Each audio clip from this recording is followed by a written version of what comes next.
ऐसे नहीं होता मित्रों। मैं शासन में बैठा हूं, मुझे मालूम है इस प्रकार से रुपया इतनी तेजी से गिर नहीं सकता।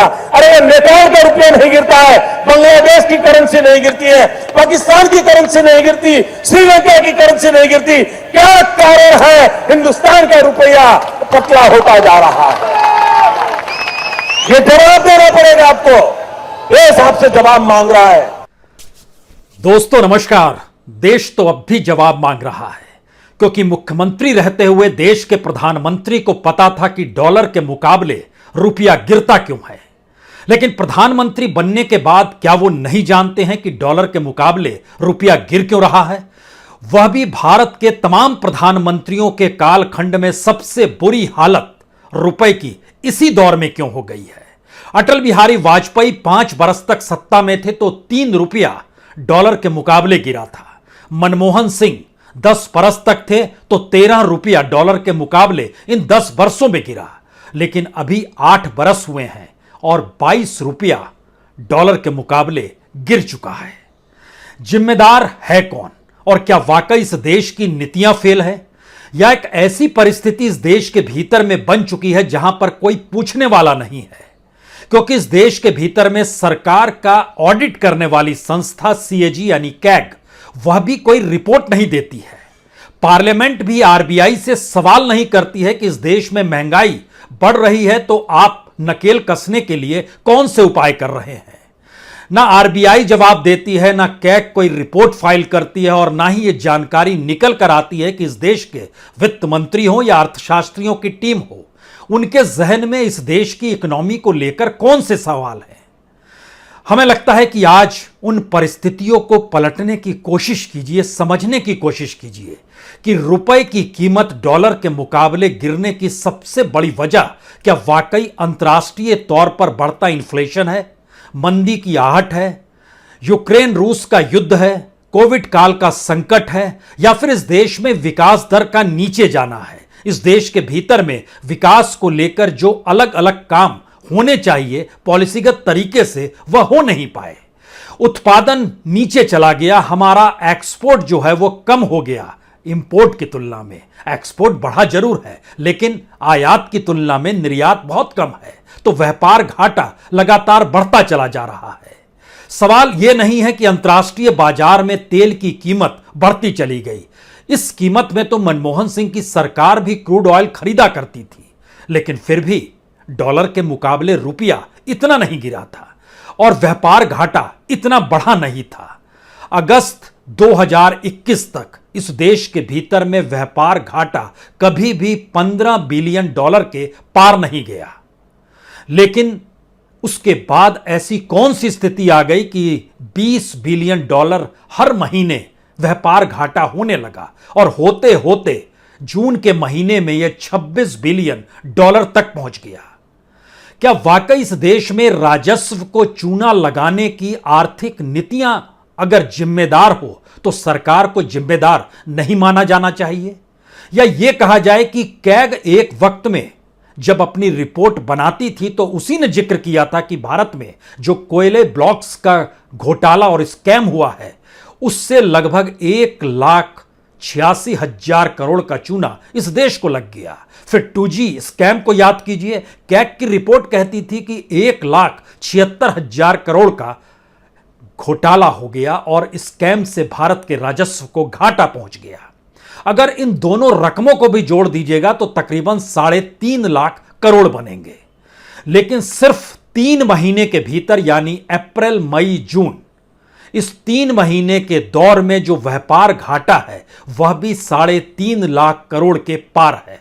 तो जिम्मेदार कौन है? राजस्व का घाटा इस देश को हुआ है। जीडीपी के मुकाबले जो बजट डेफिशिएट है वो लगातार बढ़ रहा है। सरकार चिंता दिखा रही है, लेकिन रास्ता क्या वाकई सरकार के पास नहीं है? आइए जरा परिस्थितियों को पन्ने दर पन्ने इसलिए पलटते हैं कि पूरी रिपोर्ट इस देश की अर्थव्यवस्था की मौजूदा वक्त में हमारी टीम ने तैयार की।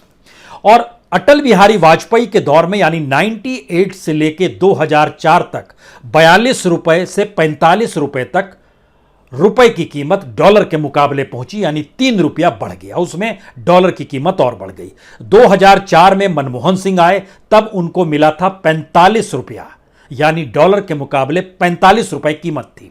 2014 में जब वो छोड़ रहे थे उस वक्त 58 रुपए था, यानी 13 रुपए की बढ़ोतरी हो गई। और जिस भाषण को आपने शुरू में सुना, जो प्रधानमंत्री मोदी ने बतौर मुख्यमंत्री के तौर पर दिया था, उस दिन जिस दिन वो भाषण दे रहे थे उस दिन 57 रुपए 15 पैसे 57 रुपीस 15 पैसे डॉलर के मुकाबले रुपए की कीमत थी, जिसमें वो चिंता व्यक्त कर रहे थे कि सरकार को जवाब देना होगा। और उस जवाब के साथ भारत के भीतर के तमाम इकोनॉमिक इंस्टीट्यूशंस ने भी कुछ सवाल खड़े किए थे। विपक्ष ने मुद्दा बनाया, पार्लियामेंट तक में हंगामा हुआ। लेकिन आज की तारीख में जब 80 की स्थिति आ गई है और प्रधानमंत्री जब नरेंद्र मोदी 2014 में मुख्य प्रधानमंत्री बने तो 58 रुपए कीमत थी, आज वो 80 हो गई है, यानी 22 रुपए पार। अब यहां से सवाल उठता है कि हम जिस बात का जिक्र कर रहे थे कि सीएजी का जिक्र हमने जानबूझकर किया, सीएजी ने इस दौर में रिपोर्ट फाइल करना ही बंद कर दिया और सरकार के मंत्रालयों को लेकर, केंद्र सरकार की नीतियों को लेकर उसके पास कोई सवाल नहीं है। उसे लगता है सब कुछ बेहतर चल रहा है। तो इस देश की इकोनॉमिक सिचुएशन को लेकर सवाल कौन खड़ा करेगा? क्योंकि सीएजी का मतलब है भारत की टॉप ऑडिट बॉडी। सीएजी का मतलब है प्रीमियर वॉचडॉग संस्थान, जो फाइनेंशियल अकाउंटेबिलिटी एंड कॉम्प्लायंस जो गवर्नमेंट के होते हैं उस पर वो नजर रखती है। 2015 में सबसे कम रिपोर्ट फाइल की गई थी 55। अगर मनमोहन सिंह के काल को आप देखते चले आए तो सीएजी ने सबसे कम रिपोर्ट 55 रिपोर्ट्स फाइल की थी। लेकिन 2015 के बाद ये सारे आंकड़े गायब हो गए। मैक्सिमम रिपोर्ट फाइल की गई 2020 में, जो पुरानी रिपोर्ट सारी थी 14 रिपोर्ट, 2017 में 8 रिपोर्ट थी, 2019 में एक भी रिपोर्ट सीएजी की नहीं थी।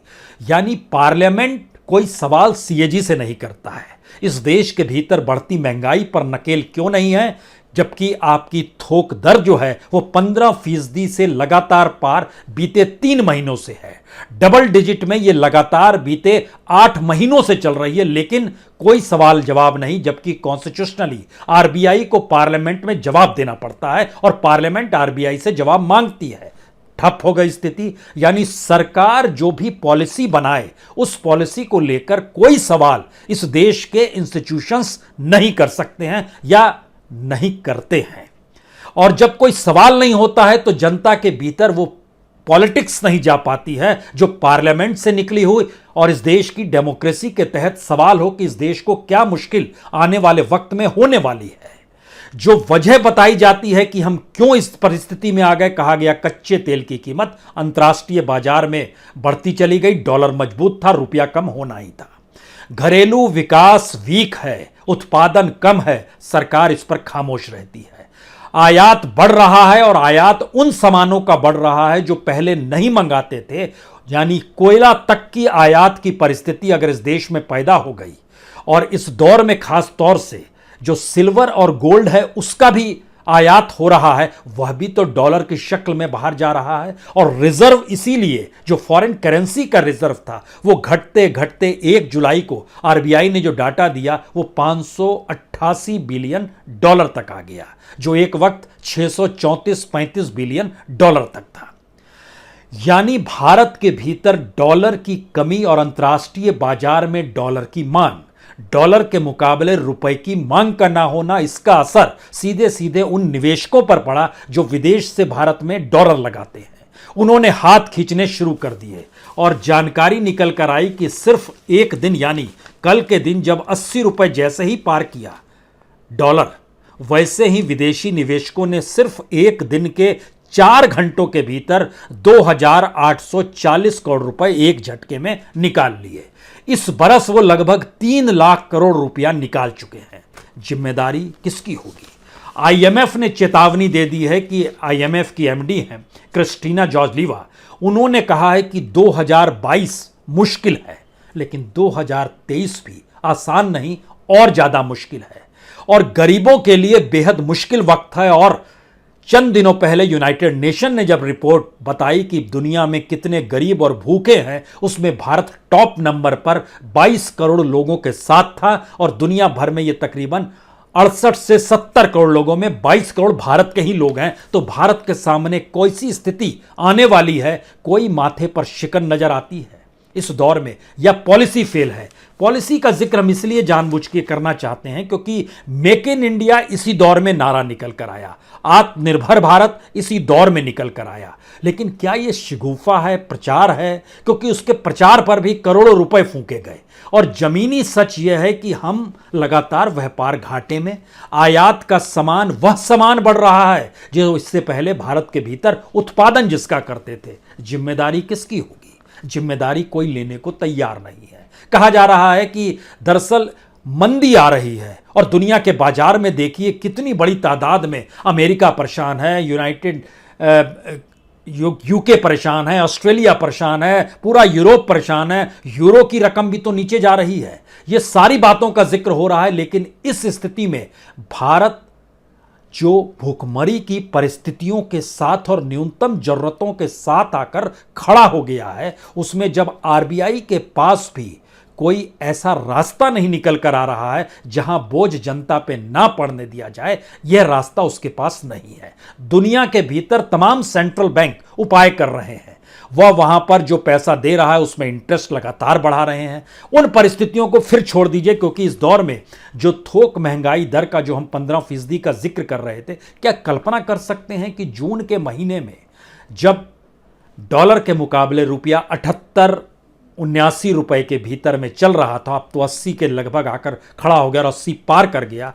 वेजिटेबल यानी सब्जियों का जो महंगाई है वह 56 से 60% हो जाए, ऐसी स्थिति कभी नहीं थी। आलू लगभग 39 से 40% महंगा हो जाए, फल 20% महंगा हो जाए, कच्चा तेल और गैस का जिक्र हो रहा है लगभग 77% महंगा है, लेकिन गेहूं भी 10% महंगा हो जाए। ये सारी परिस्थितियां बताती है कि देश के भीतर जो चीजों की जरूरत है, उन जरूरत वाले सामानों की महंगाई अगर बढ़ेगी तो सरकार उस पर नकेल कस पाने में सक्षम नहीं हो पाएगी। और अगर वो सक्षम नहीं हो पाएगी और दूसरी तरफ विदेशी निवेशक पैसा लगातार निकालते चले जा रहे हैं, जिसका हम जिक्र कर रहे हैं, लगभग 3 लाख करोड़ इस साल के भीतर में निकल गया है, तब यहां पर सवाल शुरू होता है कि जो प्रीमियर वॉचडॉग इंस्टीट्यूशन है सीएजी, उसकी जिम्मेदारी क्या है, आरबीआई की जिम्मेदारी क्या है? और अगर इनकी जिम्मेदारी सरकार की तरफ से आंख मूंद लेने की है तो फिर वो ऑडिट रिपोर्ट कैसे आ पाएगी कि सरकार किस मद में कितना खर्च कर रही है? क्योंकि सिर्फ 3 महीने के भीतर का जो हम आपको एक्सपोर्ट इंपोर्ट की दिशा में ले जा रहे थे, जो व्यापार घाटा है, मई के महीने में तकरीबन $24 बिलियन, अप्रैल के महीने में $20 बिलियन, मई के महीने में $24 बिलियन और जून के महीने में $26 बिलियन, यानी लगभग $70 बिलियन, यानी तकरीबन 5,63,410 करोड़ का नुकसान, व्यापार घाटा। महत्वपूर्ण यह नहीं है, महत्वपूर्ण यह है कि इस दौर में जो भी हम लोग इंपोर्ट कर रहे थे, वह अगर अप्रैल से जून के बीच में हम चले जाते हैं 2021 में, तो 5.62 बिलियन यानी लगभग 44,915 करोड़ का घाटा पिछले साल अप्रैल मई जून में हुआ, जो रुपए की कीमत उस वक्त लगभग 73-74 रुपए थी। आज की तारीख में जब जो अप्रैल मई जून में 78 और 79 रुपए हुए, तो यह उन्हीं प्रोडक्ट्स को लेकर, कोई दूसरा प्रोडक्ट नहीं, दूसरा प्रोडक्ट हमने नहीं जोड़ा, दूसरे प्रोडक्ट के साथ घाटा तो 5,63,000 करोड़ का है, लेकिन वही प्रोडक्ट्स जो 5.62 बिलियन यानी 44,000 करोड़ का नुकसान पिछले साल 3 महीनों में था, इस साल उन्हीं प्रोडक्ट्स की जो कीमत बढ़ी और जो रुपया नीचे हो गया और डॉलर जब हमें चुकाना पड़ा, तो उसका असर 45.18 बिलियन यानी 3,61,080 करोड़ रुपए। यह नुकसान है उस डॉलर के मुकाबले रुपए का कम होना। जिस रुपए की ऊंचाई कैसे बरकरार रहे, इसको लेकर कोई पॉलिसी सरकार के पास अपने तौर पर नहीं है कि क्या वाकई हमको एक्सपोर्ट बढ़ाना होगा। हम एक्सपोर्ट बढ़ा रहे हैं, लेकिन इंपोर्ट उससे ज्यादा दुगनी रफ्तार में बढ़ रहा है, तो क्या उपाय होगा? यही सबसे बड़ी मुश्किल है कि इस दौर में अगर आप ध्यान दीजिए, वैसे जो कोल और कोक इंपोर्ट है 260% मई और जून में 260% की बढ़ोतरी हो गई। पहले हम कोयला आयात नहीं करते थे, बहुत कम होता था जो इंडस्ट्री के काम आता था, लेकिन नहीं करते थे। अब की स्थिति में वो लगातार बढ़ते चला जा रहा है और एक महीने में 260% बढ़ जाए। यहां तक कि जो गोल्ड और सिल्वर है, सिल्वर तो कमाल बाहर से आयात हो रहा है, लगभग एक महीने के भीतर में लगभग 6,500% की बढ़ोतरी हो गई। जो सिल्वर जाएगा तो डॉलर ही जाएगा।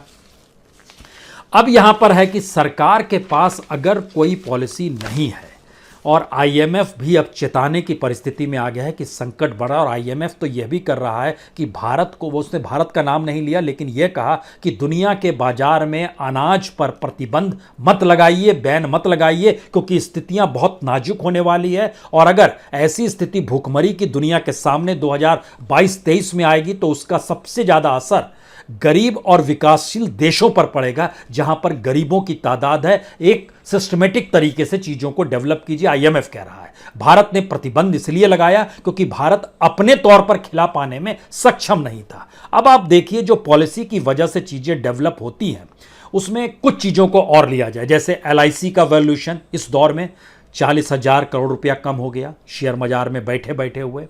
रशिया के साथ भारत का जो ट्रेड डेफिसिट है, जो व्यापार घाटा है, वो तकरीबन $6.61 बिलियन है, यानी लगभग 52,000 करोड़ से कुछ ज़्यादा का है। रशिया के भीतर यह सवाल है कि हम रुपया कितना रखेंगे, और रुपया इसलिए रखा जाता है कि वो भारत के भीतर में जब किसी प्रोजेक्ट को लेकर आए तो उस प्रोजेक्ट में उस रुपये को खर्च करे। लेकिन रशिया के इकोनॉमिस्टों का कहना इतना रुपया रखने की जरूरत नहीं है, यानी आने वाले वक्त में रुपए से डीलिंग नहीं होगी। यह भी एक सवाल उठने लगा है। अगला सवाल है कि भारत जो प्राइवेटाइजेशन, बैंकों के प्राइवेटाइजेशन की दिशा में लगातार सोच रहा है, ये रिफॉर्म के तौर पर मानते हैं अर्थशास्त्री जो कहते हैं। तो लगता ऐसा है कि पीएम के सलाहकार जो हैं वो प्रधानमंत्री के दिमाग को पढ़ते हैं कि वो क्या चाहते हैं, उसी हिसाब से पूरी पॉलिसी पेपर और रिपोर्ट को रख देते हैं। क्योंकि एसबीआई के चेयरमैन दिनेश कुमार खारा जो हैं, उन्होंने कहा कि निजीकरण से कुछ नहीं होगा। एक चीज समझिए, भारत की स्थिति क्या है, जिसका जिक्र हम बार बार करते हैं कि भारत के भीतर में एक बड़ी तादाद जो है वो न्यूनतम जरूरतों के साथ जीती है। तो भारत के भीतर में जो सोशल रोल प्ले बैंक को करना चाहिए वो पब्लिक सेक्टर का बैंक ही कर सकता है, यानी इन्वायरमेंटल, सोशल और गवर्नेंस। इन तीन चीजों के एस्पेक्ट ही प्राइवेट बैंक नहीं चलते हैं। प्राइवेट बैंक तो हर जगह किशमिश को चुन लेते हैं और खा लेते हैं। बाकी चीजों की दिशा में कौन ध्यान देगा? हमारा पब्लिक सेक्टर देगा। अगर वह भी प्राइवेटाइज हो जाएगा तो उनका बहुत साफ कहना है कि बैंक्स जो होते हैं वो दरअसल उनकी इफिशिएंसी लेवल जो होती है वो एग्जीक्यूटिव टीम और बोर्ड के जरिए काम करती है, क्योंकि बोर्ड काम करता है और उस बोर्ड में जो नियुक्तियां होती हैं वो पॉलिटिकल तौर पर होती हैं।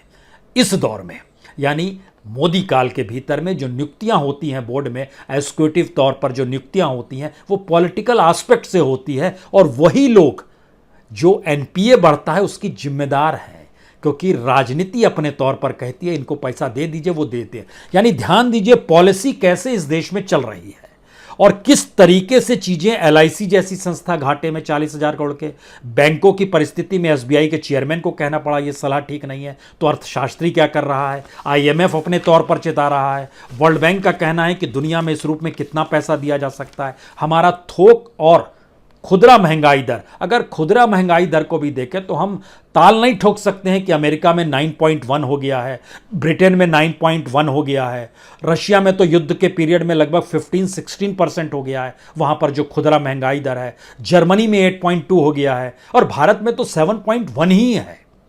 भारत की स्थिति और डेवलप स्टेट की स्थिति दोनों में बड़ा अंतर होता है, लेकिन फिर भी अगर तुलना करनी हो तो सोचिए, इटली में भारत से कम है, फ्रांस में भारत से कम है जो महंगाई दर है खुदरा की, जो साउथ अफ्रीका है उसमें भारत से कम है, इंडोनेशिया में कम है, मलेशिया में कम है, और चाइना और जापान ये तो 2% पे है। चाइना 2.5% के महंगाई दर पर टिका हुआ है और जापान 2.1% के महंगाई दर पर टिका हुआ है। तो हम जापान और चाइना नहीं देखकर अमेरिका और ब्रिटेन देख रहे हैं और ये मानकर चल रहे हैं कि देखिए दुनिया भर में जब इन्फ्लेशन है तो हम इससे प्रभावित होंगे तो क्या दिक्कत है, और दुनिया भर में जब करेंसी कमजोर हो रही है, डॉलर मजबूत हो रहा है, पेट्रो डॉलर की स्थिति आ रही है, तो ऐसे में हमें क्या सवाल अपने देश को संभालने का है। इसीलिए तो मेक इन इंडिया का नारा था, इसीलिए तो आत्मनिर्भर भारत का जिक्र था, लेकिन ये सारी चीजें गायब हो गई। अब अगर सिर्फ 3 महीने की परिस्थितियों में सरकार पर बोझ 3.5 लाख करोड़ का पड़ जाता है तो इसका असर क्या है भारत की इकोनॉमी में, क्योंकि भारत का 2022-23 का कुल बजट जो है वह 39 लाख करोड़ का है, 39 लाख करोड़ का है।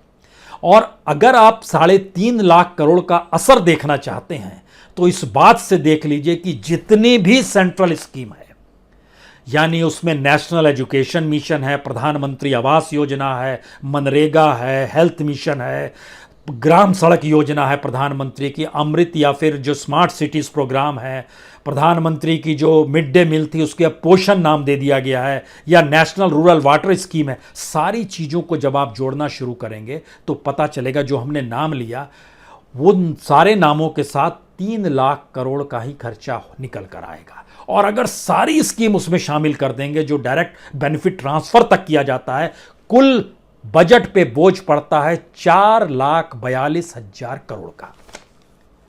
और हमने 3 महीने के भीतर में इस रुपए के खेल में 3.5 लाख करोड़ रुपए गंवा दिए। इसका एक दूसरा हिस्सा हम आपको बताते हैं जो ज़्यादा आपको अच्छा लगेगा, क्योंकि जो बजट एलोकेशन किया गया उसमें भारत के भीतर में जो भी सेंट्रल गवर्नमेंट जो सैलरी बांटती है, अलाउंसेस देती है, वह भी लगभग 3.5 लाख करोड़ ही है, एग्जैक्ट 3,58,000 करोड़ है। तो हम डॉलर के मुकाबले रुपए को ना संभाल पाना और आर्थिक नीतियों के जरिए इस देश की इकोनॉमी को डिरेल्ड करने की परिस्थिति में, ना तो हम उस स्कैम को, अगर मान लीजिए ये सरकार बहुत साफ सुथरी है, कोई घोटाला नहीं हो रहा है 2G या कोल ब्लॉक्स की तरह, लेकिन परसेप्शन वाइज भी वो जो रकम थी उसके भी एट पार अगर घाटा भारत को हो रहा है इकोनॉमिक पॉलिसी से, तो जिम्मेदारी किसकी होगी? और राजस्व का जो चूना इस देश के भीतर में लग रहा है उसकी जिम्मेदारी कौन लेगा? क्या यह सबसे बड़ा स्कैम ना माना जाएगा कि आपकी इकोनॉमिक पॉलिसी फेल है? और इस परिस्थिति में जो भारत का पूरा राशन दुकान का सिस्टम है उस पर भी हम 2 लाख करोड़ रुपया खर्चा करते हैं। जो पूरा एग्रीकल्चर और फर्टिलाइजर है, अगर इन दोनों को भी जोड़ दीजिएगा तो 2,10,000 करोड़ रुपया खर्चा करते हैं। जो हमारा रेलवे और रोड ट्रांसपोर्ट है, इसको दोनों को मिला दीजिएगा तो हम लगभग 3,30,000 करोड़ रुपया खर्चा करते हैं। यानी ध्यान दीजिए, जिस इकोनॉमी के भीतर हमें राजस्व का घाटा डॉलर के मुकाबले रुपए की कम होती कीमत की वजह से हो रहा है, क्योंकि इस देश में वो सारे प्रोडक्ट्स चाहिए जो हम आयात करते हैं, अगर उसे मान लिया जाए तो जिम्मेदारी सरकार की होनी चाहिए कि हम राजस्व को उतना घाटा ना हो जिस घाटे के तहत भारत का बजट अब घाटे की दिशा में जा रहा हो।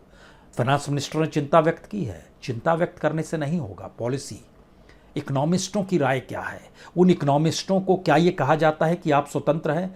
एक हमारे पीछे किताब है अरविंद सुब्रमण्यम की इस किताब में इन्होंने जिक्र किया, ये है किताब इकोनॉमी।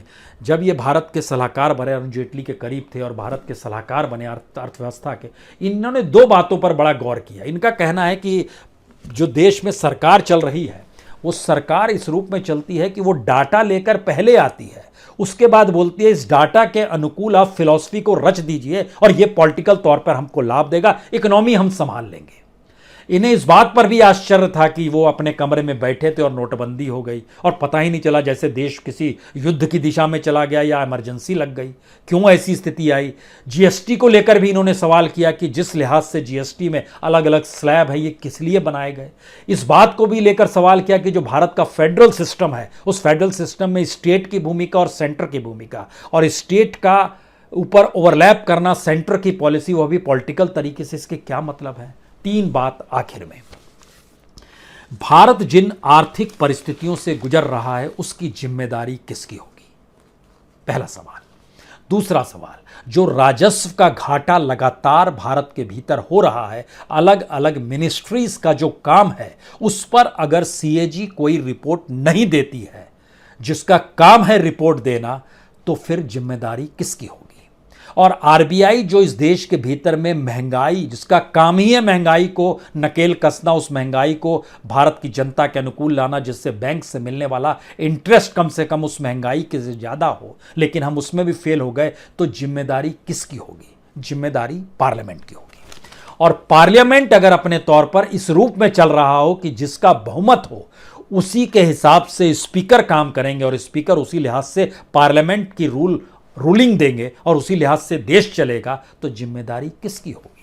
जिम्मेदारी किसी की नहीं होगी। भारत की इकोनॉमी को देखते हुए ये माना जा रहा है कि 2022 के दिसंबर तक पहुंचते पहुंचते रुपया 82 रुपए हो चुका होगा डॉलर के मुकाबले। भारत के बजट और जीडीपी का जो घाटा है वो लगातार बढ़ता चला जाएगा और बढ़ते बढ़ते परिस्थिति ऐसी आएगी कि नोट छापने से काम नहीं चलेगा। यानी एक क्राइसिस के दौर में भारत को अगर भारत की इकोनॉमिक पॉलिसीज ले जा रही है, तो क्या वाकई इस देश के भीतर में यह सवाल कोई उठा सकता है कि देश आपसे जवाब मांग रहा है? जो सवाल मुख्यमंत्री रहते हुए देश के प्रधानमंत्री ने डॉलर के मुकाबले गिरते रुपए को लेकर उठाया था, जब रुपया 57 रुपए 15 पैसे था, आज ये 80 रुपए है। कोई जवाब मिलेगा क्या, या कोई कहने की स्थिति में आएगा इस सरकार को रहना चाहिए या नहीं रहना चाहिए? भारत की राजनीति बड़ी कमजोर हो गई है, विपक्ष अपंग सा हो गया है, उसके भीतर ये सवाल उठते ही नहीं है। वो तंज कसना जानता है, लेकिन आने वाले भारत को लेकर कोई व्यू बताने की स्थिति में या कोई विजन के साथ खड़ा कर पाने की स्थिति में वो नहीं आ पा रहा है। इस दिशा में सिर्फ मत सोचिए कि दुनिया में जो बच्चे पढ़ने जाते हैं वो डॉलर में पेमेंट करेंगे, कितना बोझ पड़ेगा। जो अब भारत आयात करेगा उसकी कीमत भारत में कितनी बढ़ती चली जाएगी। महंगाई इस हद तक बढ़ती चली जाएगी कि हम सामान को खरीदना बंद कर देंगे। क्या यह भारत के भीतर में विकसित होते देश की दिशा में कदम बढ़ते हुए विकासशील भारत की सोच है, या ये आधुनिक भारत कहीं गरीब तो नहीं हो गया है? बहुत बहुत शुक्रिया, बहुत बहुत शुक्रिया।